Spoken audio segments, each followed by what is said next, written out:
నా హైడ్రేషన్ కోసం I just trust one thing, ఫుల్గా వాటర్ ఉండే కంట్రీ డిలైట్ వల్ల పొలాచి కోకోనట్స్. సో ఇప్పుడే కంట్రీ డిలైట్ యాప్ డౌన్లోడ్ చేసుకొని ఆర్డర్ చేయండి. నమస్తే నాగేశ్వర్ గారు. మోదీ తీసుకున్న సంచలన నిర్ణయం సార్, దేశవ్యాప్తంగా కుల గణనకు కేంద్ర కేబినెట్ ఓకే చెప్పింది, కీలక నిర్ణయం తీసుకుంది. ఈ నిర్ణయం తర్వాత వచ్చిన రియాక్షన్స్ ఒకసారి చెప్తాను సార్. 11 ఏళ్లుగా విస్మరించి ఇప్పుడు నిర్ణయం తీసుకున్నారు, అయినా కూడా స్వాగతిస్తూ ఉన్నాము అంటూ రాహుల్ గాంధీ కమెంట్ చేస్తే, తెలంగాణ చేసింది దేశం అనుసరిస్తోంది, ఇది రాహుల్ గాంధీ ఆలోచన, ప్రధానికి ధన్యవాదాలు అంటూ సీఎం రేవంత్ రెడ్డి మాట్లాడారు. ఇక ఇది చరిత్రాత్మక నిర్ణయం, రాజకీయాలకు అతీతంగా మద్దతు ఇవ్వండి, రాష్ట్ర ప్రభుత్వ సర్వే తప్పుల తడగ్గా ఉంది అంటూ బండి సంజయ్, ఈటెల రాజేందర్ కమెంట్ చేశారు. సో ఇన్నాళ్ళు భారతీయ జనతా పార్టీ కులగణను వ్యతిరేకించింది, మరి ఇప్పుడే ఈ నిర్ణయం తీసుకోవడానికి గల కారణం ఏంటి సార్? భారతీయ జనతా పార్టీ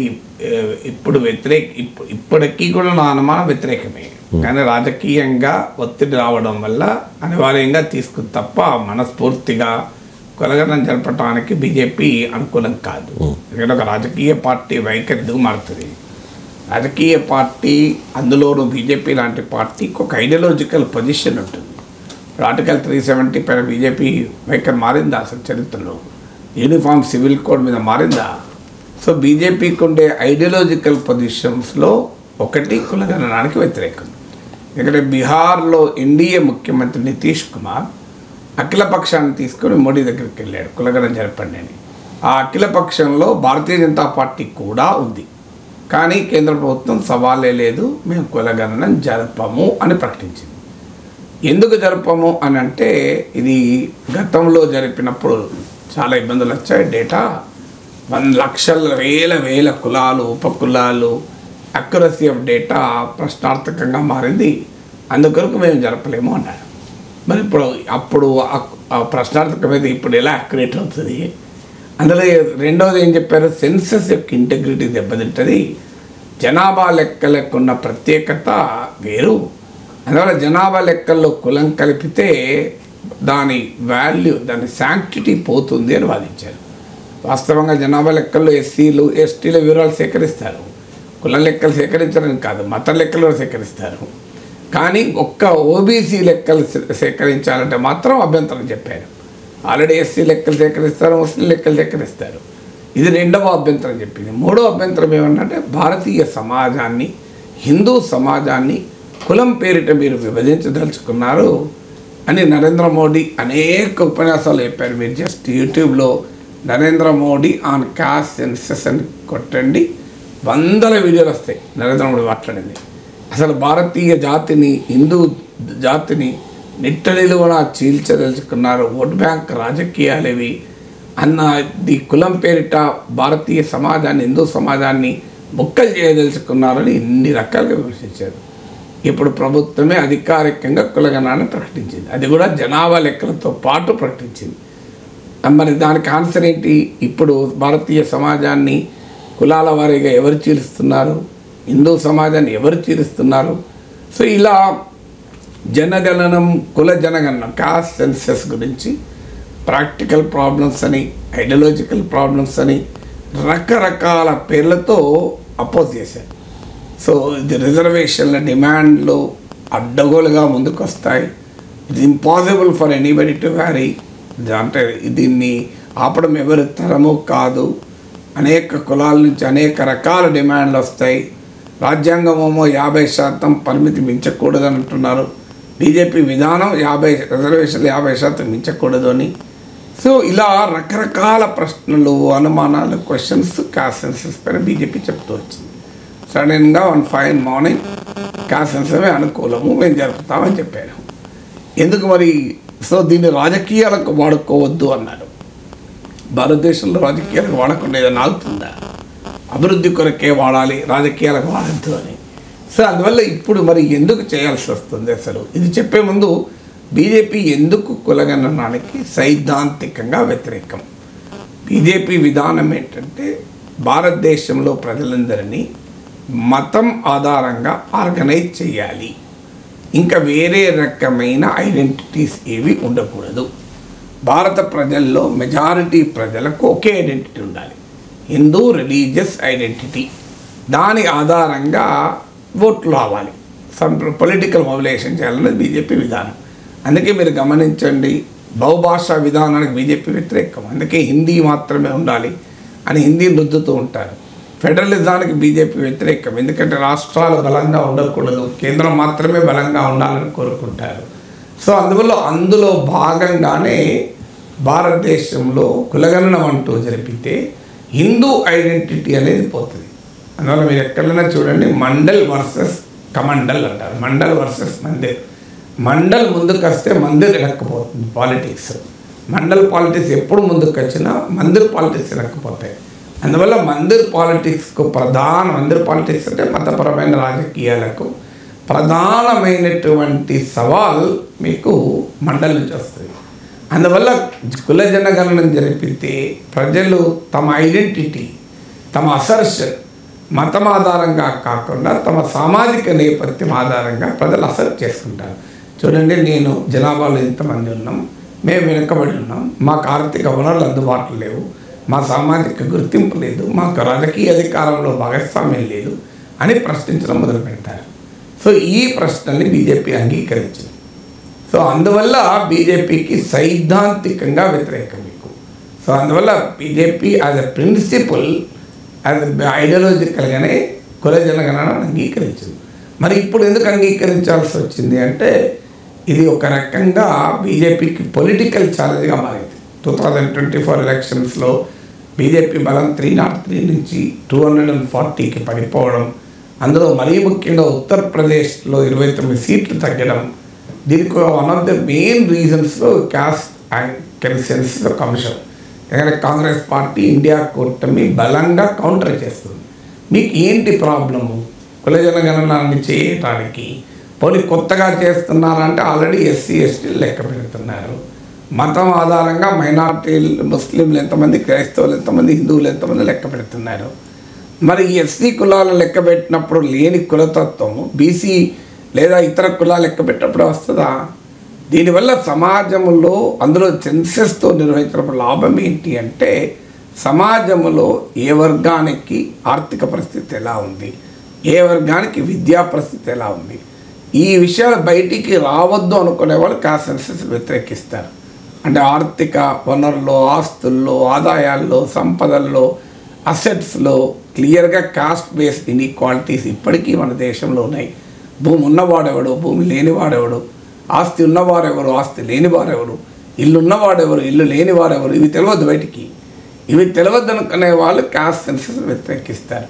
లేదు, ఇవి తెలియాలి, దీన్ని కరెక్ట్ చేయాలి, ఇది సామాజిక అన్యాయాన్ని మనం సవరించాలి, సామాజిక న్యాయాన్ని సాధించాలి, ఇంకా కులాధిపత్య సమాజంలో మనం ఉండకూడదు అని నమ్మేవారు కుల జనగణనని కోరుకుంటారు. అందువల్ల ఈ ఘర్షణ చాలా కాలంగా నడుస్తుంది. పొలిటికల్గా ఇప్పుడు బీజేపీకి ఇది ఇబ్బందిగా మారింది. అందులో బీహార్లో ఎన్నికలు ఉన్నాయి 6 నెలల్లో. బీహార్ ముఖ్యమంత్రి నితీష్ కుమార్ ఈ క్యాస్ట్ సెన్సస్కు నాయకత్వం వహించారు ఇప్పటిదాకా.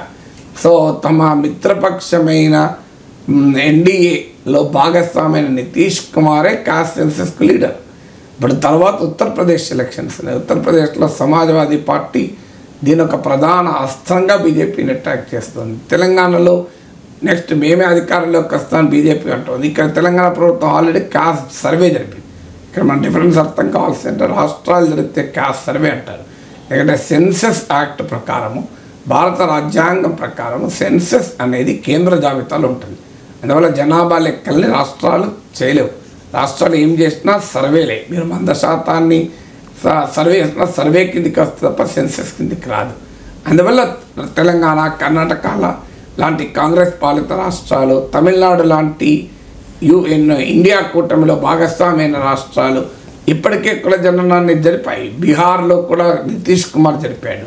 సో అందువల్ల ఇప్పుడు తప్పనిసరి పరిస్థితి వచ్చింది కనుక ఇక ఏదవుతుంది, ఇక మన రాజకీయ ఉనికికి ఇబ్బందిగా మారుతోంది అని గుర్తించిన భారతీయ జనతా పార్టీ వెనక్కు యూటర్న్ తీసుకుంది. మీకు కొత్తగా ఉండదు, వ్యవసాయ చట్టాల మీద కూడా అలాగే యూటర్న్ తీసుకున్నారు కదా. ఏడాది పాటు వ్యవసాయ చట్టాలు దేశాన్ని ఉద్ధరిస్తాయి, రైతులను ఉద్ధరిస్తాయని డిఫెండ్ చేసి యూపీ ఎన్నికల వేళ వన్ ఫైన్ మార్నింగ్ నేను దేశ ప్రజలకు క్షమాపణ చెప్తున్నా, రైతాంగానికి క్షమాపణ చెప్తున్నా, అని ఉపసంహరించుకున్నాడు కదా. అందువల్ల ఇది కూడా ఒక భాగమే పొలిటికల్ కరెక్షన్. రాజకీయంగా నష్టం జరగబోతోందని గుర్తించింది బీజేపీ కనుక వెనక్కి. Right sir. పహల్గాం ఉగ్ర దాడి తర్వాత జరిగిన అఖిలపక్ష భేటీలో రాహుల్ గాంధీ కాంగ్రెస్ పార్టీ ప్రధాన ప్రతిపక్షం కాబట్టి మీరు తీసుకునే ఎటువంటి నిర్ణయానికైనా ఓకే చెప్తాము, మేము వెంట ఉంటాము అని మాట్లాడారు.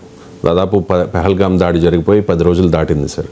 సో ఎప్పుడు మిలిటరీ యాక్షన్ ఉంటుందా లేకపోతే సర్జికల్ స్ట్రైకా, రకరకాల ఊహాగానాలు వస్తూ ఉన్నాయి.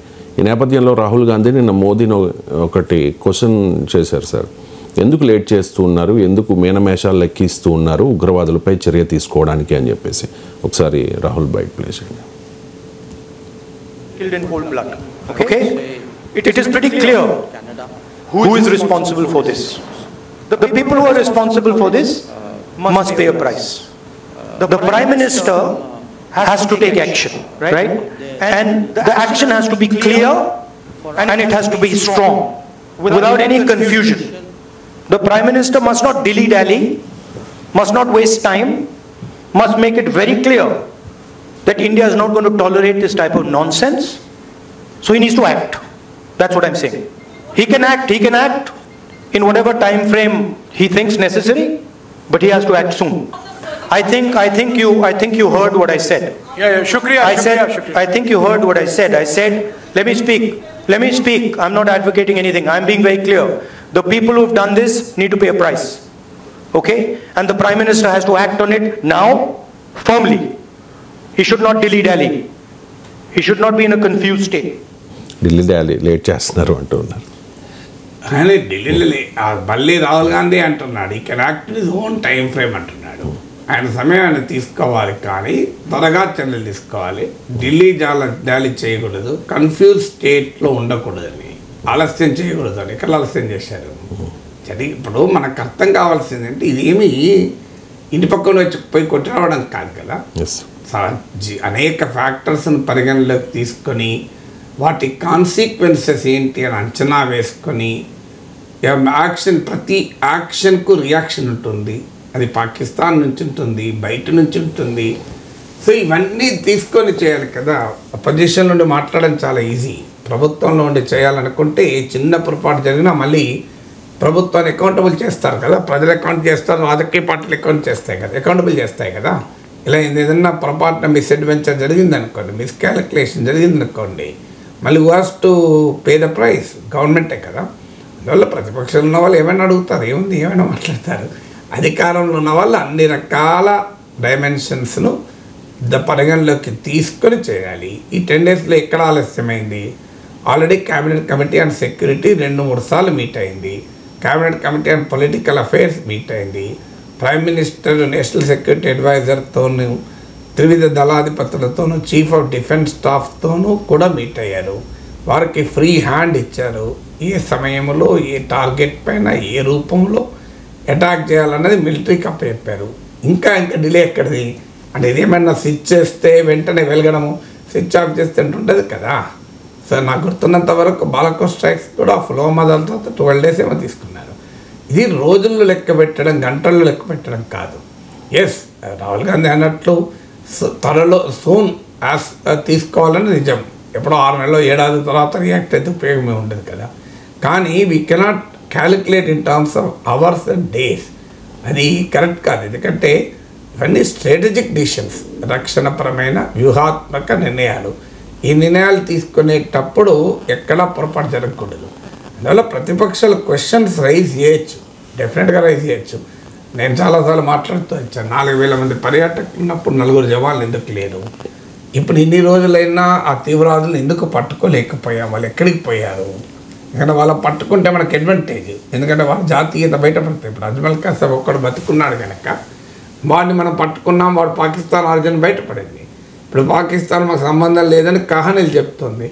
ఇప్పుడు ఆ తీవ్రవాద దాడులకు పాల్పడిన వాడిని మనం పట్టుకున్నాం అనుకోండి, వాడి జాతీయత అర్థమైపోతుంది కదా. వాడు మాట్లాడే భాష ఇప్పుడు ఆల్రెడీ అందులో కొందరు పస్తూన్ భాష మాట్లాడారు అంటారు. సో వాడికి ఇంకో భాషే రాదు కదా. సో అందువల్ల వాళ్ళని పట్టుకోవడం అనేది చాలా కీలకం టు ఎక్స్పోజ్ పాకిస్తాన్. పాకిస్తాన్ ఈ పని చేస్తే మనకు తెలుసు, ప్రపంచానికి తెలుసు. కానీ పాకిస్తాన్ ఒప్పుకోవడం లేదు. పాకిస్తాన్ మిత్ర దేశాలు వాదిస్తాయి. పాకిస్తాన్ వైఖరి కూడా మీరు గమనంలో ఉంచుకోవాలి కదా. వాళ్ళు కూడా తీవ్రవాదానికి బాధితులే కదా. ఈ మాట అమెరికా అధ్యక్షులు అంటే వాళ్ళు కూడా చాలామంది మాట్లాడారు. They are also victims of terror అని. అందుకొరకు మనం చూపెట్టాలి, ఇది విక్టిమా పర్పెట్రేటరా అంటే పట్టుకోవాలి. 10 రోజులైనా ఎందుకు పట్టుకోలేకపోయారు? ఇలాంటి క్వశ్చన్స్ మనం అడగచ్చు, అడగాలి కూడా. కానీ పబ్లిక్ ప్రెషర్ తీసుకురాకూడదు ప్రభుత్వం పైన. ఇలాంటి నిర్ణయాలు, వ్యూహాత్మక నిర్ణయాలు పబ్లిక్ సెంటిమెంట్తో, భావోద్వేగాల ఒత్తిడిలో తీసుకోవాల్సిన నిర్ణయాలు కాదు. ప్రతిపక్షాలు కూడా ఆ మేరకు ఉందాతనాన్ని ప్రదర్శించాలి. ప్రభుత్వాన్ని మేము సమయం ఇచ్చాం, ప్రభుత్వం సరైన సమయంలో నిర్ణయం తీసుకుంటుంది అని నమ్ముతున్నాం అని వదిలేయాలి తప్ప Delhi Dolly confuse state of mind అలా డిలే ఎందుకు చేస్తున్నారు? కన్ఫ్యూజన్ ఎక్కడుంది? క్లారిటీతో చెప్పాడు కదా ప్రైమ్ మినిస్టర్.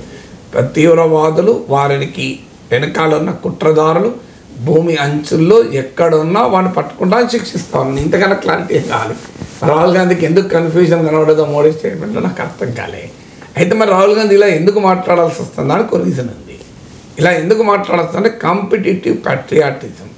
తన ప్రధాన ప్రత్యర్థి అనే బీజేపీ 2 పనులు చేస్తుంది. ఒక పని, తాము మాత్రమే దేశభక్తులం, తమకు మాత్రమే దేశభక్తి ఉంది, మోడీ చేతుల్లో ఉంటేనే భారతదేశం సురక్షితంగా ఉంటుంది, సర్జికల్ స్ట్రైక్స్ ఇలాంటి దాడులు మేము మాత్రమే చేశామని. ఇది మొదటి కారణం. ఇది ఫ్యాక్చువల్లీ కరెక్టా? కాదు.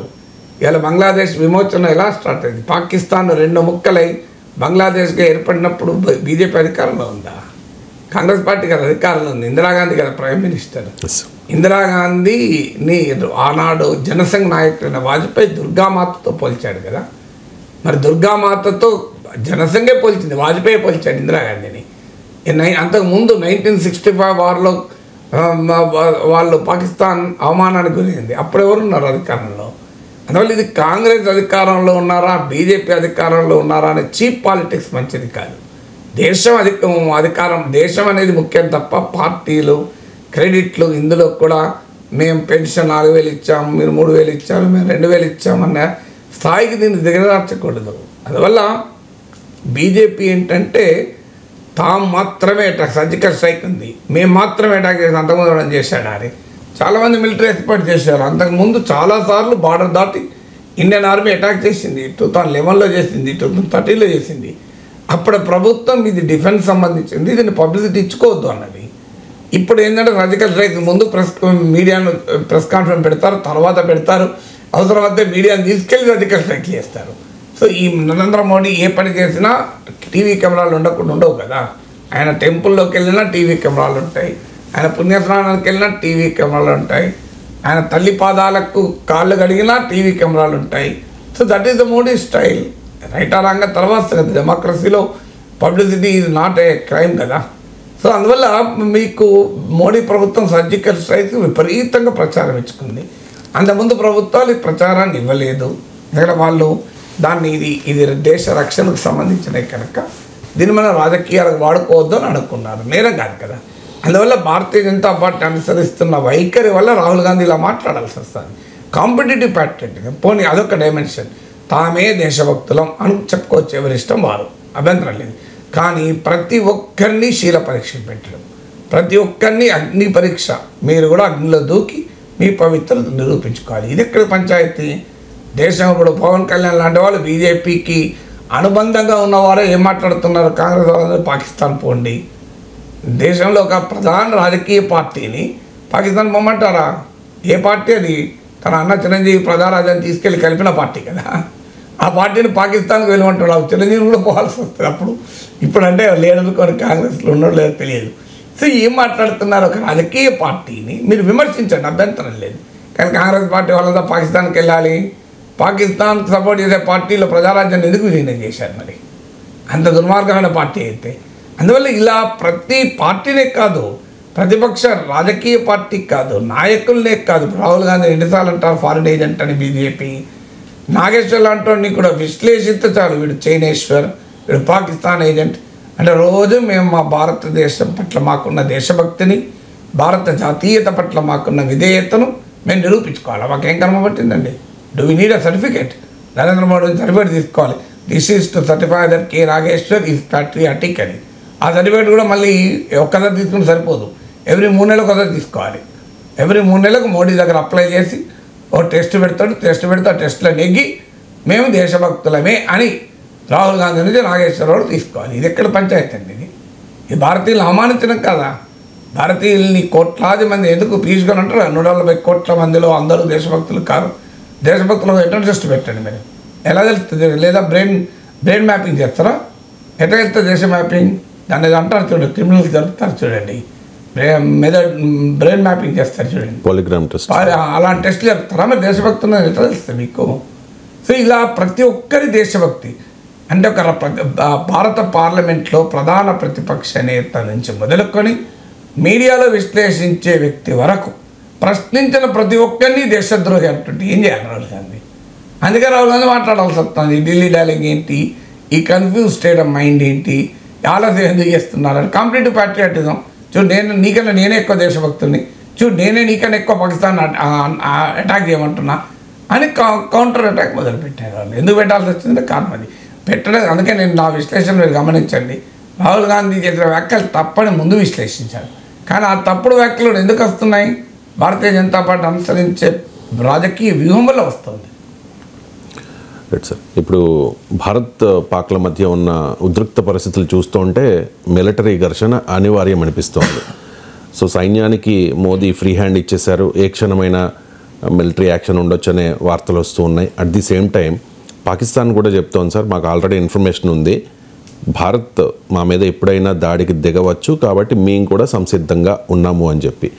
చాలామందికి వచ్చే సందేహం సార్, ఇప్పుడు మరి ఇండియా పాకిస్తాన్ల బలాబలాల్లో తేడా ఏంటి అని చెప్పి. తేడా ఏంటి సార్? అంటే బలాబలాల్లో తేడా చెప్పే ముందు మనకు అర్థం కావాలి, యుద్ధం అంటూ వస్తే బలమైన వాడు నష్టపోతాడు, బలహీనుడు నష్టపోతాడు. యుద్ధం అంటూ వస్తే రష్యా ఉక్రెయిన్ వారైంది, డెఫినెట్గా రష్యా బలవంతుడు, కానీ రష్యాకు నష్టపోయింది కదా, ఉక్రెయిన్ ఒక్కడే కాదు. ఇజ్రాయెల్ హమాస్ మధ్య యుద్ధం, ఇజ్రాయెల్ హమాస్తో పోలిస్తే చాలా బలమైన దేశం, కానీ ఇజ్రాయెల్ కూడా నష్టపోయింది కదా. అందువల్ల యుద్ధం ఏ దేశానికి అభివృద్ధినివ్వదు. ప్రతి యుద్ధం అంటూ వస్తే బలమైన దేశం, బలహీనమైన దేశం రెండు కూడా ఆర్థికపరమైన ఇతరత్ర ఇబ్బందులు పడాల్సిందే. అందుకే పదే పదే చెప్పేది, యుద్ధాన్ని కోరుకోకూడదు, యుద్ధోన్మాదాన్ని ప్రదర్శించకూడదు, యుద్ధం కోసం రంకెలేయకూడదు. యుద్ధం యుద్ధం యుద్ధం అని కావాలని యుద్ధాసురులు సమాజంలో పెరిగిపోతున్నారు, ముఖ్యంగా సోషల్ మీడియాలో పెరిగిపోతున్నారు. బయట ఎవడో ఒక్కడొచ్చి సైన్యంలో పనిచేయడం కానీ యుద్ధాసురులు బాగా పెరిగిపోయారు. పోస్టులు పెడుతుంటారు, మరి తన కొడుకును ఆర్మీలో చేర్పిస్తారా? మళ్ళీ పొరపాటునోడు చెప్పి తాము వెళ్ళి తమ సాఫ్ట్వేర్ ఉద్యోగానికి రాజీనామా చేసి వెళ్ళి ఆర్మీలో చేరతారా? చేరరు. కానీ సోషల్ మీడియాలో మాత్రం యుద్ధం యుద్ధం యుద్ధం అని యుద్ధాసులు ఎక్కువైపోయారు. కానీ యుద్ధం ఎప్పుడూ కోరుకోదు, యుద్ధం అనేది మనము కోరుకోకూడదు. అదే సమయంలో యుద్ధం వస్తే భయపడకూడదు. నేను ఉదాహరణకు మహాభారతాన్ని టంకిస్తూ చెప్తున్నాను. మహాభారతంలో ఏం జరిగింది? దానిలో ఈ పాండవులు ఏమడిగారు? 5 ఊర్లు ఇచ్చైనా సంధి చేసుకోమన్నారు. కానీ సంధికి దుర్యోధనుడు అంగీకరించినప్పుడు ఏం చేశారు? యుద్ధం చేశారు. శ్రీకృష్ణ పరమాత్మ యుద్ధం ఆపటానికి కౌరవ సభకు పాండవుల రాయబారిగా వెళ్ళాడు, మర్చిపోదామా? సో కానీ రాయబారిగా వెళ్ళి అక్కడ పరిస్థితులు వివరించి సంధి చేసుకోమని దుర్యోధనుడికి ప్రబోధించి దుర్యోధనుడు తిరస్కరించాడు. అలుగుట ఏ ఎరింగని యథాత శత్రువి అలిగిన నాడు అంటే శ్రీకృష్ణుడు పద్యం మనకి ఇప్పటికీ గుర్తొస్తుంది. సో అదంతా చెప్పిన దుర్యోధనుడు వినప్పుడు శ్రీకృష్ణ పరమాత్మ అర్జునుడికి సారథి అయి కురుక్షేత్రం యుద్ధ సైన్యాలు మోహరించిన వేళ మధ్యలో నిలబడి యుద్ధ వివక్షుడైపోయి నేను యుద్ధం చేయను, నా తండ్రులు తాతలు కొడుకులు మనమల్లో స్నేహితులతో నేనే యుద్ధం చేయాలి, ఈ రక్తాన్నాన్ని ఎలా బోధించాలి అంటే అర్జునుడికి గీతను బోధించి కర్తవ్యాన్ని బోధిస్తాడు. మీరు దీన్ని బట్టి ఏమర్థమవుతుంది? యుద్ధం నివారించడానికి ప్రయత్నించింది శ్రీకృష్ణ పరమాత్మ. యుద్ధం చేయనని అర్జునుడు వివశుడై పడిపోతే అర్జునుడికి ఉత్సాహాన్నిచ్చి తన కర్తవ్యాన్ని బోధించింది శ్రీకృష్ణ పరమాత్మ. అంటే అర్థం ఏంటి దీని నుంచి? సో ఇది భారతీయ తాత్విక వారసత్వం మనకేం చెప్తోంది? యుద్ధం కోరుకోకూడదు, యుద్ధ నివారణకు అన్ని చర్యలు తీసుకోవాలి. యుద్ధ పరిస్థితులు రాకుండా జాగ్రత్త పడాలి, మనం ఇచ్చే స్పందన కూడా. కానీ అదే సమయంలో అనివార్యమైతే యుద్ధం అంటూ మనపైన నెట్టబడితే దేశభక్తిత భారతీయుడు ఎవడు వెనక్కి తగ్గకూడదు.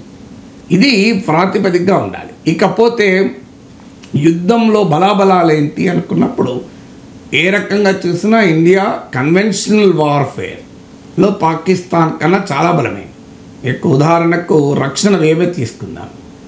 2024 రక్షణ వ్యయం లెక్కలు వచ్చాయి.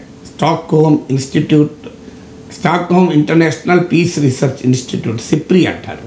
సో వీరు ఎవ్రీ ఇయర్ ప్రపంచంలో రక్షణ పైన ఎంత ఖర్చు అవుతుంది, ఎవరు ఖర్చు పెడుతున్నారని లెక్కలు ఇస్తారు ప్రతి year. Stockholm international piece research institute, SIPRI అని. One of the very authentic and famous institution. ఈ సిప్రి 2 రోజుల క్రితం లెక్కలు ఇచ్చింది, మీరు మీడియాలో దొరుకుతుంది చూడండి. సో ఈ సిప్రి లెక్కల ప్రకారం ప్రపంచం 2024లో $2.7 ట్రిలియన్ ఖర్చు పెట్టింది. అంటే $2,70,000 ఖర్చు పెట్టింది. Equivalent to India's GDP. అంటే ప్రపంచంలో 5వ పెద్ద ఆర్థిక వ్యవస్థ అయిన భారతదేశానికి 4వ పెద్ద ఆర్థిక వ్యవస్థ అనుకుంటాను అయినటువంటి భారతదేశానికి సమానమైన స్థాయిలో ప్రపంచం ఆయుధాలపైన ఖర్చు పెడుతుంది. ఇందులో హైయెస్ట్ 37% అమెరికా ఖర్చు పెడుతుంది. $997 బిలియన్, అంటే నియర్లీ $1 ట్రిలియన్. 2,70,000 కోట్లు ఖర్చు అవుతుంటే 2.7 ట్రిలియన్, అందులో 1 ట్రిలియన్ అమెరికాయే ఖర్చు పెడుతుంది. America accounts for 37% the global on spending. కానీ మరి సప్లై చేసేది కూడా అమెరికాయే. ప్రపంచంలో ఆయుధ మార్కెట్లో 43% షేర్ అమెరికా. అండ్ అందుకే ప్రపంచంలో ఎక్కడ యుద్ధం వచ్చినా అమెరికన్ ఎకానమీ భూమి. అందువల్ల ఇవాళ రిసెషన్ పోవాలి అంటే అమెరికాలో ప్రపంచంలో యుద్ధం రావాలి, అమెరికాలో రిసెషన్ పోవాలని. కానీ American military industrial complex, Lockheed Martin ఇట్లాంటి కంపెనీలు భారీగా లాభాలు పొందుతాయి. సో ఎందుకంటే గ్లోబల్ ఆర్మ్స్ మార్కెట్లో 43% అమెరికా సప్లై చేస్తుంది. ఖర్చు పెట్టే దాంట్లో 37% అమెరికా తర్వాత. ఎందుకు నేను చెప్తున్నా అంటే ఇండియా పాకిస్తాన్ కూడా కాంటెక్స్ట్ అర్థమయ్యడానికి మీకు గ్లోబల్ గణాంకాలు కూడా చెప్తున్నాను. సెకండ్ పొజిషన్ అమెరికా తర్వాత China. $314 billion. 1 billion is 100 crores. 1 trillion అంటే 1,00,000 కోట్లు. 1 బిలియన్ ఈజ్ 100 crore, అంటే $314 బిలియన్. మీకు అమెరికా $997 బిలియన్ ఖర్చు పెడితే అందులో లెస్ దెన్ 1/3 చైనా సెకండ్ ప్లేస్లో ఉన్న కంట్రీ. అంటే అమెరికా డామినేషన్ ఎంతో దీన్ని బట్టి అర్థమవుతుంది నాకు. సో చైనా డిఫెన్స్ స్పెండింగ్ కూడా ఈ మధ్య 7% పెరిగింది లాస్ట్ ఇయర్. సో మీకు $314 బిలియన్. ప్రపంచ మిలిటరీ స్పెండింగ్ 9.4% పెరిగింది 2024లో. ఉక్రెయిన్ వారు, వెస్ట్ ఏషియాలో ఉద్రిక్తతల నేపథ్యంలో వరల్డ్ డిఫెన్స్ స్పెండింగ్ 9.4% పెరిగింది. ఇందులో 7% ఈవెన్ చైనాది కూడా పెరిగింది. ఇది చైనా సెకండ్ పొజిషన్లో ఉంటుంది. థర్డ్ పొజిషన్లో మీకు రష్యా ఉంటుంది. రష్యా మిలిటరీ స్పెండింగ్ అయితే 2024లో అంతకు ముందు ఏడాదితో పోలిస్తే 38% పెరిగింది, 38% పెరిగింది. ఎందుకంటే ఉక్రెయిన్ వార్ ఉంది కనుక. ప్రపంచంలో అత్యధికంగా రక్షణ పైన ఖర్చు పెడుతున్న దేశం ఉక్రెయిన్. తన దేశ జీడిపిలో 34% రక్షణ పైన ఖర్చు పెడుతుంది. అంటే ఒక ₹100 ఉక్రెయిన్కి ఆదాయం వస్తే ₹34 వాళ్ళు రక్షణ పైన ఖర్చు పెడుతున్నారు. ఎంత ఇబ్బంది పడుతున్నారు దీన్ని బట్టి అర్థమవుతుంది కదా. సో ఇది హైయెస్ట్ జీడిపిలో భాగంగా చూస్తే డిఫెన్స్ పైన ఖర్చు పెట్టే దేశం ఉక్రెయిన్, 34% జీడిపి. సో థర్డ్ ప్లేస్లో రష్యా ఉంటుంది. ఫోర్త్ ప్లేస్లో జర్మనీ ఉంటుంది. జర్మనీ $88 బిలియన్ ఖర్చు పెడుతుంది. జర్మనీ ఈ మధ్య పెంచారు. సో ఉక్రెయిన్ వార్ నేపథ్యంలో ట్రంప్ వచ్చాక నాటో నుంచి మేము బయటకు వచ్చేస్తాం, యూరప్ కూడా తన జీడిపిలో 5% ఖర్చు పెట్టాలి, మీరు చూసుకోవాలి అని ట్రాన్స్ అట్లాంటిక్ అలయన్స్ బ్రేక్ అవుతున్న సమయంలో జర్మనీ డిఫెన్స్ స్పెండింగ్ పెంచింది, 4th ప్లేస్కి వచ్చింది, $88 బిలియన్. యూరప్ డిఫెన్స్ స్పెండింగ్ 17% పెరిగింది. ఇజ్రాయెల్ డిఫెన్స్ స్పెండింగ్ 64% పెరిగింది. ఇక 5th పొజిషన్ వచ్చేది ఇండియా. చాలామంది తెలియదు, ఇండియా వీక్ అని అనుకుంటారు. మనం ఎందుకు we're also equally strong military power అని చెప్పడానికి నేను ఈ గణాంకాలు చెప్పాను. సో ఇండియా $86 బిలియన్ లాస్ట్, అంటే $8,600 కోట్ల. అంటే జర్మనీ కన్నా కేవలం $2 బిలియన్ తక్కువ అంతే. $86 బిలియన్ మనం ఖర్చు పెట్టాం లాస్ట్ ఇయర్ 2024లో. పాకిస్తాన్ ఎంత ఖర్చు పెట్టింది? ఇక ర్యాంకులద్దు, టాప్ 5 ర్యాంక్ చెప్పాను కదా. ఈ పాకిస్తాన్ ఎంత ఖర్చు పెట్టి $10 బిలియన్ ఖర్చు పెట్టింది. అంటే పాకిస్తాన్తో పోలిస్తే భారతదేశ మిలిటరీ వ్యయం 9 రెట్లు ఎక్కువ, 9 times. చూడండి మనం ఎంత పవర్ఫుల్ అన్నదానికి ఈ గణాంకాలు ఉదాహరణ కదా. ఈ మధ్య మనం 2 రోజుల క్రితం ఫ్రాన్స్తో ఒప్పందం చేసుకొని 26 రాఫెల్ యుద్ధ విమానాలు కొన్నాం. దాని డీల్ ఎంత అంటే $7.4 బిలియన్. అంటే పాకిస్తాన్ ఒక ఏడాదిలో ఖర్చు పెట్టే దాంట్లో 74% మనం ఒక్క ఫ్రాన్స్ నుంచి రాఫెల్ విమానాల మీద ఖర్చు పెట్టాం అనడానికి. ఇక ఇండియాకు పాకిస్తాన్కి ఎక్కడ కంపారిజన్ ఉంది? So we're much more stronger military power, దీంట్లో ఏమీ డిస్ప్యూట్ లేదు. ఇక ఇది మీకు ఆన్ స్పెండింగ్. రెండవ లెక్క చెప్తాను. అంటే మిలిటరీ పార్ట్నర్షిప్స్, అంటే ఇతర దేశాలతో మనకున్న సంబంధాలు. యుద్ధం అంటూ వస్తే ఏ దేశము ఏ దేశానికి మద్దతుగా ఉంటుంది. మనం ఇప్పుడు చూసాం, యుక్రెయిన్ రష్యాతో యుద్ధం చేసింది. యుక్రెయిన్ తన సొంత బలం పైన యుద్ధం చేసిందా? అమెరికా యూరోప్ సహకరిస్తే యుద్ధం చేసింది. ఇప్పుడు అమెరికా వెనక్కి వస్తే కొట్టుకుంటోంది.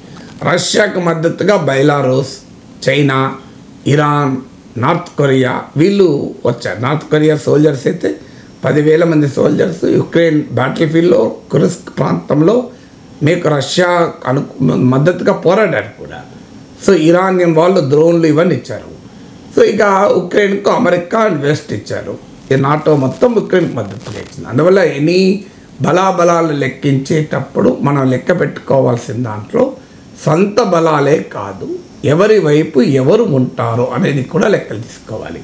సో ఎవరికి వైపు ఎవరుంటారో అనుకున్నప్పుడు ఇండియాకు ప్రపంచంలో Israel, France, UK, America, Russia ఇలా చాలా దేశాలతో డిఫెన్స్ రిలేషన్స్ ఉన్నాయి. కానీ యుద్ధం అంటూ వస్తే ఈ దేశాలన్నీ మన తరఫున పోరాడతాయా? I don't think. ఏ దేశమో మన తరఫున పోరాడుతుంది అనుకోను, ఇంక్లూడింగ్ ఇజ్రాయెల్. ఇజ్రాయెల్ బాగా సహకరిస్తున్న మన వాళ్ళు భ్రమపడుతున్నారు.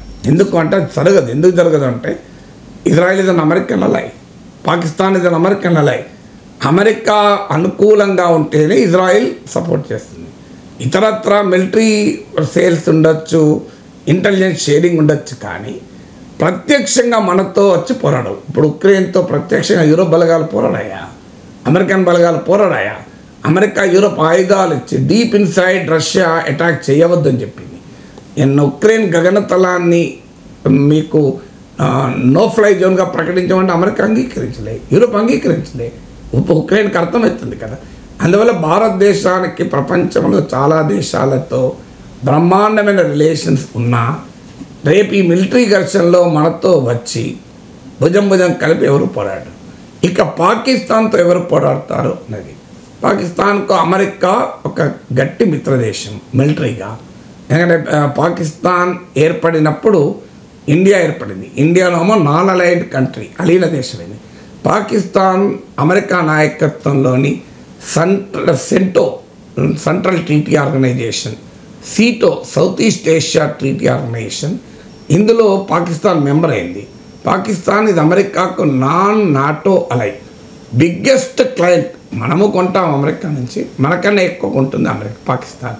సో అందువల్ల కానీ ఇప్పుడు సమస్య ఏంటంటే అమెరికాకు ఇండియాకు ఉన్న రిలేషన్స్ రీత్యా పాకిస్తాన్ తరఫున అమెరికా వకాల్తా పుచ్చుకుంటుందా అంటే అనుమానాస్పదమే. అందులో ఆఫ్ఘనిస్తాన్లో తాలిబాన్లతో అమెరికాకు ఒప్పందం కుదిరినాక ఇలా పాకిస్తాన్ రిలవెన్స్ కాస్త పోయింది 2021 నుంచి. అందువల్ల అమెరికా 2 దేశాలకు నీతి వ్యాఖ్యలు చెప్పి ప్రేక్షక పాత్ర పోషిస్తున్న అంచనా. ఇక చైనా డెఫినెట్గా మన ఇండియా చైనాకు వ్యతిరేకంగా అమెరికా నాయకత్వంలోని క్వాడ్ కూటమిలో మెంబర్. అమెరికా, జపాన్, ఆస్ట్రేలియాతో కలిసి. సో క్వాడ్లో మెంబర్ అంటే తమకు వ్యతిరేకంగా కూటమి కడుతుందని చైనా ఆరోపణ. చైనాకు మనకు సరిహద్దు విభేదాలు కూడా ఉన్నాయి, ఘర్షణలకు కూడా మనం గల్వాన్ లోయలో చూసాం. ఇండియాకు చైనా, అమెరికా, ఇండియా యాక్సిస్లో ఉన్న పరిస్థితులు రీత్యా చైనా పాకిస్తాన్ కూడా క్లోజ్. కానీ ఎక్కడి దాకా ఉంటుంది పాకిస్తాన్కు? సో గత యుద్ధాల్లో ఎప్పుడైనా చైనా పాకిస్తాన్కు డైరెక్ట్గా వచ్చి కలిసి పనిచేసిందా? ఇవాళ చైనా పరిస్థితి ఏంటి? అమెరికాతో పోరాడాల్సి ప్రత్యేక పరిస్థితులు ఉంది. అందుకే చైనా ఇది రీచింగ్ అవుట్ టు ఇండియా. అందువల్ల చైనా మాట రీత్యా సహాయం చేస్తుందేమో పాకిస్తాన్కి, కానీ చేతరీత్యా గతంలో చేయలేదు, ఇప్పుడు చేయదు. అంటే ఈ ఫైట్ అల్టిమేట్గా ఇండియాకు పాక్ మధ్యనే జరగాలి. ఎవరికి నచ్చినా ఇండియాకు పాక్కు మధ్య జరిగితే India is far far ahead of Pakistan. ఇక థర్డ్ ఫ్యాక్టరు, అసలు ఎకానమీ పాలిటీ తట్టుకోగలదా? ఎందుకంటే యుద్ధం అంటూ వస్తే ఇప్పుడు ఆ డిఫెన్స్ పైన ఎంత స్పెండ్ చేస్తున్నాం అన్నదే కాదు, నీ ఎకానమీ పాలిటీ తట్టుకోగలగాలి. ఇండియన్ పాలిటీకి పాకిస్తాన్ పాలిటీకి తేడా చూడండి. భారతదేశ రాజకీయ వ్యవస్థ ఏకోన్ముఖంగా పాకిస్తాన్ పైన పోరాటానికి సిద్ధపడింది. ప్రధానమంత్రి నరేంద్ర మోడీ ఏ క్షణమైనా దాడికి మిలిటరీకి ఫ్రీ హ్యాండ్ ఇచ్చాడంటుంటే ప్రధాన ప్రతిపక్షం అనేది ఇంకెంత లేట్ చేస్తో తొందరగా కొట్టేయని అంటున్నాడు. మీరు గమనిస్తే అందువల్ల పాకిస్తాన్ సంగతి తేల్చనే దాంట్లో ఇండియాలో ఎవరికీ భిన్నాభిప్రాయం లేదు. ఇంక్లూడింగ్ ఎంఐఎం నాయకుడైన అసదుద్దీన్ ఓవైసీ కూడా పాకిస్తాన్ కోలుకోకుండా మిలిటరీ దెబ్బతీయాలని డిమాండ్ చేస్తున్నారు. పాకిస్తాన్ అసీం మునీర్ అంటాడు, ముస్లింలు అంతా మా వాళ్ళు, హిందువులంతా మీ వాళ్ళు అంటున్నాడే. మరి అసదుద్దీన్ ఓవైసీని మించిన ముస్లిం అసీం మునీర్. ఆ ముస్లింల హక్కుల కొరకు దేశమంతటా తిరుగుతున్న వ్యక్తి అసదుద్దీన్ ఓవైసీ. ఏమంటాడు అసదుద్దీన్ ఓవైసీ? పాకిస్తాన్ ఇది ఫెయిల్డ్ స్టేట్, ఇది రోగ్ స్టేట్, దాని సంగతి తేల్చండి అంటున్నాడు. దాన్ని కోలుకోకుండా అటాక్ చేయండి అని అంటున్నాడు. ఇప్పటికైనా పాకిస్తాన్కి అర్థం కావాలి ఏంటి అనేది. సో అందువల్ల పాకిస్తాన్ పాలిటీ ఏమో ఇమ్రాన్ ఖాన్ జైల్లో ఉన్నాడు. ఇమ్రాన్ ఖాన్ మనుషులు ఆర్మీ వెంటనే తిరగబడ్డారు. సో పాకిస్తాన్ ప్రభుత్వానికి లెజిటిమసీ లేదు, పాక్ ఆర్మీకి లెజిటిమసీ లేదు. పాక్ ఆర్మీకి అసీం మునీర్ వర్సెస్ అసీం మునీర్ ఈ మధ్య 5 మిలిటరీ జనరల్ తనతో సహా 5 మిలిటరీ జనరల్కి ఎక్స్టెన్షన్ ఇచ్చుకున్నాడు. దాంతో ఆర్మీలో ఇతరులు ఆయనతో పోటీ పడే వల్ల కోపం పెరిగిపోయింది. ఇండియన్ ఆర్మీకి ఈ ప్రాబ్లం లేదు. Indian army highly discipline force. So ఇది తర్వాత పాకిస్తాన్కు బెలూచిస్తాన్ అటాక్ తిరగబడుతోంది. ఖైబర్ పఖ్తూన్ఖ్వాలో టెహ్రీక్ తాలిబాన్ దాడి చేస్తోంది. బెలూచిస్తాన్ లిబరేషన్ ఆర్గనైజేషన్ పాకిస్తాన్లో 44% ల్యాండ్ వాళ్ళు మేము ఉండనే ఉండం పాకిస్తాన్ అంటుంది. పాక్ ఎకానమీ అప్పుల పాలై ఆఖరికి IMF బెయిలౌట్ పైన ఆధారపడుతుంది. ఇలాంటి పరిస్థితుల్లో పాక్ ఎకానమీ పాలిటీ ఉంది. ఇండియాపై కూడా ప్రభావం ఉంటుంది అనివార్యంగా ఎకానమీ. కానీ ఇండియా తట్టుకోగలదు, పాకిస్తాన్ తట్టుకోలేదు. రెండింటి మధ్య తేడా ఉంది. ఇప్పుడు ఒక పెద్ద ధరలు భయంకరంగా పెరిగాయి అనుకోండి, నాగేశ్వరం అంటానికి ఇబ్బంది ఉంటుంది, సెక్యూరిటీ గార్డ్కి ఇబ్బంది ఉంటుంది. నాగేశ్వరమో తట్టుకోగలడు తనకున్న సేవింగ్స్ రీత్యా, తనకున్న ఆదాయ వనరుల రీత్యా. కానీ ఆ సెక్యూరిటీ గార్డ్ తట్టుకోలేడు. ఇది కూడా అంతే. ఇండియన్ ఎకానమీ తట్టుకోగలుగుతుంది, పాకిస్తాన్ ఎకానమీ తట్టుకోలేదు. అందువల్ల అయితే ఒక్కటే పాకిస్తాన్ ఆశ ఏంటంటే మాకు న్యూక్లియర్ వెపన్స్ ఉన్నాయి కదా, దాన్ని బూచీగా చూపెట్టి మేము ఇండియాను బెదిరిస్తాం. అందుకే ఆ న్యూక్లియర్ బ్లాక్మెయిల్ పదే పాకిస్తాన్ చేసేది. కన్వెన్షనల్ వార్ఫేర్లో కానీ జియో పొలిటికల్ ఫ్యాక్టర్స్ రీత్యా తీసిన ఎట్టి పరిస్థితుల్లో పాకిస్తాన్ పై దరిదాపులో కూడా లేదు ఇండియాకు. కానీ ఒక్క న్యూక్లియర్ పారిటీ అంటే ఇండియాకు న్యూక్లియర్ ఫోర్సెస్ క్యాపబుల్ ఉంది, పాకిస్తాన్ న్యూక్లియర్. ఆ న్యూక్లియర్ పారిటీని ఒక్కదాన్ని ఉపయోగించుకొని పాక్ బ్లాక్మెయిల్ చేస్తుంది. కానీ పాకిస్తాన్కి అర్థం కావాల్సింది న్యూక్లియర్ వెపన్స్ అటాక్ ఉపయోగపడవు, డిటరెన్స్కి ఉపయోగపడతాయి. రెండింటి మధ్య తేడా ఉంది. అణ్వాయుధాలు ఎప్పుడు దాడికి ఉపయోగపడవు, రక్షణకు ఉపయోగపడతాయి. రష్యా దగ్గర అణ్వాయుధాలు లేవా? మరి ఉక్రెయిన్తో 3 ఏళ్ళు ఎందుకు యుద్ధం చేస్తుంది? ఒకసారి అణ్వాయుధం వేస్తే పని అయిపోతుంది కదా. ఉక్రెయిన్ పని వేస్తుంది రష్యా. ఉక్రెయిన్కి అణ్వాయుధాలు లేవు, రష్యాకు ఉన్నాయి. మరి ఎందుకు రష్యా వాడతలేదు 3 ఏళ్ళుగా? కామన్ సెన్స్ చెప్తుంది కదా. ఒకవేళ అణ్వాయుధాలు దాడికి ఉపయోగపడితే, అణ్వాయుధాల కంబాట్ వాల్యూ ఉంటే అసలు ఈ యుద్ధానికి ముగింపు పలకాలి కదా. రష్యా 3 ఏళ్ళు కొట్లాడుతుంది ఇంత కష్టపడి. ఒక న్యూక్లియర్ వెపన్ వేసి పడితే ఉక్రెయిన్ సంగతి తేలిపోతుంది కదా. కానీ చేసింది రష్యా. ఎందుకంటే nuclear weapons are not combat weapons, they are deterrence weapons. అంటే నీ దగ్గర న్యూక్లియర్ వెపన్ ఉంటే ఇంకోడు అటాక్ చేస్తాడు, భయపడతాడు. అంతకు మించి న్యూక్లియర్ వెపన్ పనిచేయలేదు. పాకిస్తాన్కి అర్థమైతే వస్తుంది. ఇట్స్ ఏ కంబాట్ వెపన్ కాదు, ఇట్స్ ఏ డిటరెన్స్ వెపన్. అందుకే మీకు రష్యా ఉదాహరణ చెప్పాను. కామన్ సెన్స్ చెప్తాను కదా. మరి ఈ 3 ఏళ్ళు ఎందుకు వాడు చేయాలి? ఒకసారి పడితే అయిపోతుంది కదా. సో అందువల్ల కంపారిజన్ మీరు అడిగారు, కంపారిజన్లో పాకిస్తాన్ దరిదాపులు కూడా రాదు ఇండియాతో పోలిస్తే. అది పాకిస్తాన్కి అనేక సార్లు అర్థమైంది. కానీ కుక్కతో కవంకర కదా ఏం చేయగలుగుతాం. నీకు ఎన్నిసార్లు జరిగినా మళ్ళీ నువ్వు ఎన్నిసార్లు కుక్కను చెప్పుతో కొట్టు మళ్ళీ అక్కడికే వస్తుంది కుక్క. ఎన్నిసార్లు పోలీసులు అరెస్ట్ చేసినా 7వసారి 8వసారి విడుదలయ్యాక దొంగతనమే చేస్తుంటాడు వాడు. అది పాకిస్తాన్ వక్రబుద్ధి, దానికి ఏం చేయగలం? Right sir. ఈ పహల్గామ్ ఉగ్ర దాడి తర్వాత భారత్ పాకిస్తాన్ ఈ రెండు దేశాలు కూడా ఆంక్షలు విధించుకోవడంలో పోటీ పడుతున్నాయి. ఇప్పటికే పాక్ గగనతలాల్లో భారత్ విమానాలు ఫ్లై చేయడానికి లేకుండా ఆంక్షలు విధించింది పాకిస్తాన్. రీసెంట్గా భారత్ కూడా పాక్ విమానాలకు ఆంక్షలు విధించింది సార్, భారత్ గగనతలంలో ప్రయాణించేందుకు వీలు లేకుండా. సో దీని ప్రభావం ఏ రకంగా ఉండవచ్చు? ఆంక్షలు కాదు, యాక్చువల్గా నిషేధం విధించింది. ఆంక్షలు అంటే ఓన్లీ కొన్ని నిషేధం కాదు, కర్బ్స్ అంటారు, మూసివేత. యాక్చువల్గా మూసివేశారు. అంటే పాకిస్తాన్ ముందు చేసింది 1 వీక్ క్రితము. మనము సింధు జలాల ఒప్పందాన్ని నిలిపివేసిన మరుక్షణం కౌంటర్ మేజర్స్గా పాకిస్తాన్ గగనతలాన్ని ఇండియన్ విమానాలకు మూసేశారు. డెఫినెట్గా అది ఇండియన్ విమానాలకు నష్టం. ఎందుకంటే పాకిస్తాన్ ఎయిర్ స్పేస్ ద్వారా వెళితే వెస్ట్ ఏషియాకు యూరప్కు దగ్గర ఉంటుంది. నియరెస్ట్ రూట్ ఏంటంటే through Pakistan air space. So మీరు అందువల్ల ఇవాళ పాకిస్తాన్ ఆ రూట్ ఆపితే మనము వెస్ట్ ఏషియా వెళ్ళాలన్నా యూరప్ వెళ్ళాలన్నా లాంగర్ రూట్ తీసుకోవాల్సి ఉంటుంది, హయ్యర్ కాస్ట్ చెల్లించాల్సి ఉంటుంది. ఇది డెఫినెట్గా ఇండియన్ ఏవియేషన్ ఇండస్ట్రీ పైన, విమానయాన పరిశ్రమ పైన, విమాన ప్రయాణికుల పైన అనివార్యంగా ప్రభావం చూపుతుంది, దాంట్లో అనుమానమే లేదు. కానీ చాలామందికి అర్థం కానిది ఏంటంటే దీనివల్ల పాకిస్తాన్కి కూడా ప్రమాదం పడుతుంది. పాకిస్తాన్కి అర్థంగా పాకిస్తాన్ ఉన్మాదం పెరిగితే తనకు జరిగే నష్టాన్ని కూడా తాను ఆలోచించడు. ఇప్పుడు జరుగుతున్నది అదే. ఆ ఉన్మాదం ఎక్కడ దాకా పోయిందంటే పాకిస్తాన్కు తనకు నష్టం. మీకు ఉదాహరణ ఏంటి అంటే ఒక ఎయిర్ స్పేస్ ద్వారా విమానాలు ఫ్రీగా పోవు, దే ఆర్ నాట్ ఫ్రీ. మీరు ఆ ఎయిర్ స్పేస్ వాడినందుకు, ఎయిర్ స్పేసే కాదు ఎయిర్ అయినా ల్యాండ్ అయినా వాడినందుకు డబ్బులు చెల్లించాల్సి ఉంటుంది.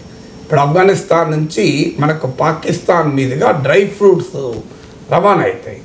సో ఈ రవాణా ఇప్పుడు పాకిస్తాన్ ట్రేడ్ ఆపింది కనుక ఖచ్చితంగా ఆఫ్ఘనిస్తాన్కు నష్టం, పాకిస్తాన్కు నష్టమే.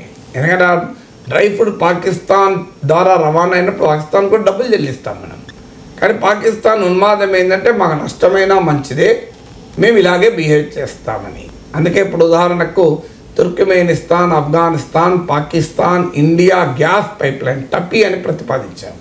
పాకిస్తాన్ ద్వారా వెళ్ళినప్పుడు పాకిస్తాన్ లాభం, పాకిస్తాన్ డబ్బులు వస్తాయి. కానీ పాకిస్తాన్ నాడు రకరకాల ఇబ్బందులు పెడితే మనము దానికి ఇరాన్ ద్వారా చబహార్ పోర్ట్ ద్వారా ఆఫ్ఘనిస్తాన్, ఇరాన్ల ద్వారా పాకిస్తాన్ బైపాస్ చేస్తూ మళ్ళీ మనం ఆలోచన చేయాల్సి వచ్చింది. అందువల్ల ఇక్కడ కూడా ఏం జరుగుతుంది, ఇప్పుడు ఒక్క విమానము వెళ్ళినప్పుడు ఇలా ఓవర్ ఫ్లైట్ ఛార్జెస్ అని, నావిగేషన్ ఛార్జెస్, ల్యాండింగ్ ఛార్జెస్ ఉంటాయి. మన ఇండియన్ విమానాలు పాకిస్తాన్లో ల్యాండ్ అయ్యేది లేదు, కానీ పాకిస్తాన్ ఎయిర్ స్పేస్ ద్వారా ఇండియన్ విమానాలు వెళ్ళినప్పుడు ఒక్క విమానం పైన బోయింగ్ విమానం అయితే $580 చెల్లిస్తాం. ఇప్పుడు ఎలాగైతే బస్సులు వెళ్తే టోల్ ట్యాక్స్ చెల్లిస్తామో అలా $580 కడతాం మనం. బోయింగ్ 737 లాంటి విమానాలు. ఇంకా పెద్ద విమానాలు అయితే $200 to $1,500 పర్ ఫ్లైట్. డైలీ కనీసం 100 ఫ్లైట్లు పోయాలనుకున్నా మీరు లోయెస్ట్ తీసుకున్న 580 అంటే $58,000 నష్టం పాకిస్తాన్కి ఎవ్రీడే. ఇక హైయెస్ట్ తీసుకుంటే మీకు 1,500 into 100 అంటే మీరు లెక్కేయండి, $1,50,000. ఓవరాల్గా ఎవరైతే తీసుకున్నా ఎవ్రీ డే కనీసం $1,00,000 నష్టపోతాయి. పాకిస్తాన్ పరిస్థితి ఏంటి ఇవాళ? పాకిస్తాన్ ప్రైమ్ మినిస్టర్ చెప్పిన మాట మళ్ళీ గుర్తు తెచ్చుకుందాం. మేము ఫ్రెండ్లీ కంట్రీస్కి రుణం కోసం పోయినా మమ్మల్ని బిచ్చపు పాత్ర పట్టుకొని బిచ్చగాళ్ళు వచ్చినట్టు చూస్తున్నారు. ఇది Pak prime minister Shahbaz Sharif statement, ఇది మనది కాదు. IMF బెయిల్అవుట్ మీద ఆధారపడి 24 సార్లు IMF బెయిల్అవుట్ చేసింది. ప్రపంచంలో అత్యధికంగా IMF బెయిల్అవుట్ ప్యాకేజ్ తీసుకున్న దేశం పాకిస్తాన్. 24 సార్లు, మామూలు విషయం కాదు. 24th బెయిల్అవుట్ ఇది. So financial action task force Pakistan పైన వేయటానికి బ్లాక్ లిస్ట్లో, గ్రే లిస్ట్లో పెట్టడానికి వెయిట్ చేస్తున్నారు. సో ఇలాంటి పొజిషన్లో Pakistan self defeating, self goal, self inflicting pain అంటారే, తన పైన తానే హింసించుకునే పని చేస్తుంది. ఇప్పుడు ఇండియా కూడా పాకిస్తాన్ విమానాల్ని భారత గగనతలం నుంచి వెళ్లకుండా నిషేధించింది. దీని ప్రభావం ఏమవుతుందంటే, ఇప్పుడు పాకిస్తాన్ మనం ఎలాగైతే వెస్ట్ ఏషియా, యూరప్కు వెళ్ళాలంటే పాకిస్తాన్ ఎయిర్ స్పేస్ గగనతలాన్ని ఉపయోగించుకుంటే దగ్గర అవుతుందో, పాకిస్తాన్ విమానాలు ఈస్ట్ ఏషియా, తూర్పు ఆసియా, సౌత్ ఈస్ట్ ఏషియా, ఆగ్నేయ ఆసియాకు వెళ్ళాలంటే వయా ఇండియన్ స్కైస్ వెళ్తే దగ్గర అవుతుంది భారత గగనతలాన్ని. ఎప్పుడు ఇండియా ఆపినప్పుడు వాళ్ళు ఏం చేయాలి, చైనా మీదుగా వెళ్ళాలి, లేదంటే ఇండియన్ ఓషన్ అంతా తిరిగి శ్రీలంక మీదుగా వెళ్ళాలి. వెళ్ళనియండి, వాడు అట్లా కూడా నష్టపోతాడు. ఇండియన్ విమానాలకు నష్టం కాదా ఇది? ఇండియన్ విమానాలకు నష్టమే, ఆల్రెడీ కొత్త నష్టమే ఉన్నది పాకిస్తాన్ ఆపినాక. కానీ ఇప్పుడు పాకిస్తాన్ విమానాలు ఇండియా ఎయిర్ స్పేస్ను వాడద్దు అంటే మనకు కూడా వాడు విమానాలు చెల్లించే డబ్బులు రావు. కానీ తేడా ఏంటి, India can afford, Pakistan cannot afford. ఇప్పుడు మీరు బ్రహ్మాండమైన బిజినెస్ నడుస్తుంటుంది, ఓ వారం రోజులు షాప్ మూసేసి చార్ధామ్ యాత్రకు పోతారు, తెలిసారు కదా అని. మీరు మీ ఎకానమీ కొంప కొల్లేరవుతుందా, దివాలా తీస్తారా, మీ బిజినెస్ దెబ్బతింటుందా? మళ్ళీ వారం రోజుల తర్వాత వచ్చి తెలుసుకున్నా ఏం సేటు ఎట్టిపోయారు, చార్ధామ్ పోయారా, మంచి పని చేశారంటే నీ కస్టమర్ నీకు వస్తాడు. అదే చిన్న షాపు పెట్టుకున్నాడు, పోటీ ఉంది, పక్కన 4 షాపులు ఉన్నాయి, ఇవి ఒక్కరోజు వారం రోజులు దుకాణం బంద్ చేసి పోయినట్టు ఏమవుతుంది, మూతపడుతుంది తెల్లారి. అందువల్ల ఎవడి కెపాసిటీ ఎంత అన్నది కదా, నీ కెపాసిటీ ఎంత, నా కెపాసిటీ ఎంత.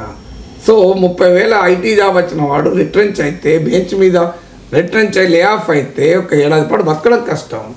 3 లక్షల శాలరీ, 36 లక్షలు, 50 లక్షల ప్యాకేజ్ తీసుకొని 10 ఏళ్ళు పనిచేసిన అతను ఒక 6 నెలలు లే ఆఫ్ అయితే కింద మీద కాడు.